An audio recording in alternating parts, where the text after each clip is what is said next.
మీరందరికీ ఈ సంఘటన తెలిసే ఉంటుంది. రీసెంట్గా మనీ హంటింగ్ ఛాలెంజ్ అని ఒక వ్యక్తి భానుచందర్ అని బాల్నగర్ నుంచి ఓఆర్ఆర్ ఎగ్జిట్ దగ్గరికి వెళ్ళి 9లో ఎక్కి ఒక 20,000 డబ్బుల్ని అక్కడ పడేసి, ఇది మీరు ఎవరైనా సరే వచ్చి తీసుకోండి అని ఒక ఇన్స్టా రీల్ చేయడం జరిగింది.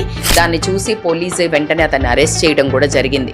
దీని ఒక పోకడను బట్టి చూస్తే ఏంటంటే, మనుషుల ఒక వీక్నెస్ని అర్థం చేసుకొని కొంతమంది ఎలాగైతే పిల్లలకి ఎంటర్టైన్మెంట్ ఎంజాయ్మెంట్ అన్న వెళ్తున్నప్పుడు వాళ్ళని ఇంకా ఆ లూప్లోకి పడేయడానికి మనకు మాదక ద్రవ్యాలు అవనివ్వండి, ఆల్కహాల్ అనివ్వండి, వేపింగ్ అని డిఫరెంట్ ఎలా అయితే ఆకట్టుకుంటున్నాయో సోషల్ మీడియా మాధ్యమంగా, ఇన్స్టా రీలల్లో మంచివి చేసి డబ్బులు సంపాదించుకోవచ్చు. యూట్యూబ్ వీడియోలో ఎక్సలెంట్ వంటలు, మీరు నమ్మరు, వంటలు చేసే అమ్మలకు చేతులు ఎత్తి దండం పెట్టాలి. ఎందుకంటే వాళ్ళందరివి చూసి విదేశాల్లో ఉన్న వాళ్ళు కానీ వంటరాని పిల్లలందరూ శుభ్రంగా హెల్దీ ఫుడ్ చేసుకొని తింటున్నారు.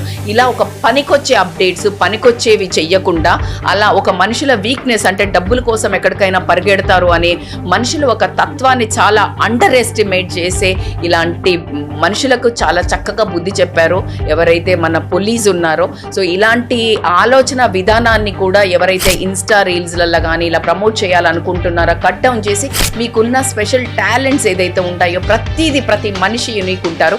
ఎదుటి మనిషి మీ మాటలు కానీ మీ ఒక వీడియో కానీ ఏ రకంగా ఉపయోగపడుతుంది అని చూడండి. కానీ ఇలాంటి వాళ్ళను దిగజార్చడానికి చేసే ఆలోచన విధానంతో ఇటువంటి ఎప్పుడు కూడా చెయ్యకండి అని ఒక మంచి వార్నింగ్ ఇచ్చినట్టు అయింది సొసైటీ నుంచి మనకు.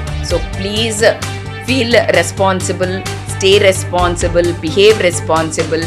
Thank you so much.